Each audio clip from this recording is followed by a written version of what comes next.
swear that I will well and faithfully discharge that I will well and faithfully to the discharge best of my ability to the best of my ability the duties of my present position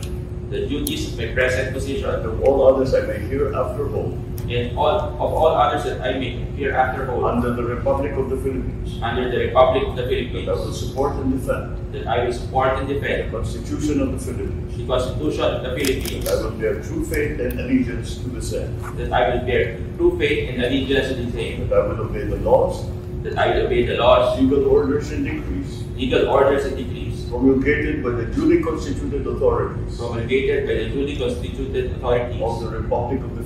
of Philippines, the Republic of the and Philippines, that I impose this obligation and that I impose this obligation upon myself voluntarily, upon myself voluntarily, without mental reservation without mental reservation or purpose of evasion. or purpose of evasion. So help me God. Salamat po.